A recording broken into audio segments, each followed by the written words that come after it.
After spotting a smoking backpack, Officer Bell immediately went on alert, grabbed the bag, and ran toward the interrogation room. After throwing it inside, he quickly shut the door and took off his jacket to seal the gap underneath. He then went to the office and told his co-workers to block the other door as well. Finally, he went back into the interrogation room and isolated himself inside, keeping a close eye on the smoking biohazard bag while telling his co-workers to report the situation to the chief.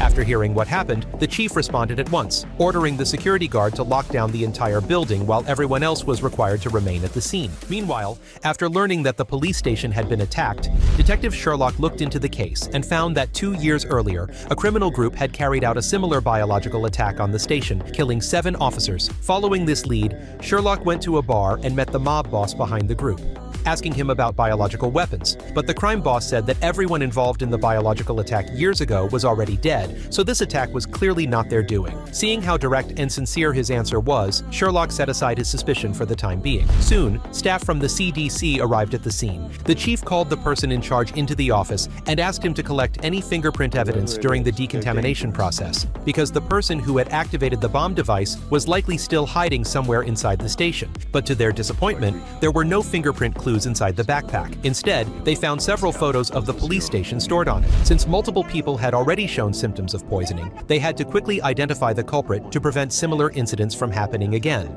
Helpless, the director told Sherlock about the photos. Since the killer had deleted all the date and time information from the phone, the police couldn't find any clues. Upon hearing this, Sherlock immediately went home and created an analytical model based on the layout of the police station. After studying the photos, he noticed a wall clock in one of them. The clock showed 6:58 p.m. Through astronomical data calculations and light and shadow comparison experiments, Sherlock successfully determined the date and time the photo was taken. Based on that time, the station had been holding a unit meeting, and the entire building had been locked down for 3 hours, which meant the killer was very likely someone from inside the police department. Sherlock then began reviewing officer records. Sure enough, they found an officer named Sean who had once been disciplined for misconduct and suspended for 30 days. Out of resentment toward the station, Sean clearly had a motive. The chief then began questioning him, but without enough evidence, they didn't dare to act rashly. Just as Sherlock was about to dig deeper into Sean, he noticed the system kept showing a server not responding message. After hearing that there was a database problem, he realized that every computer in the station was showing the same server error.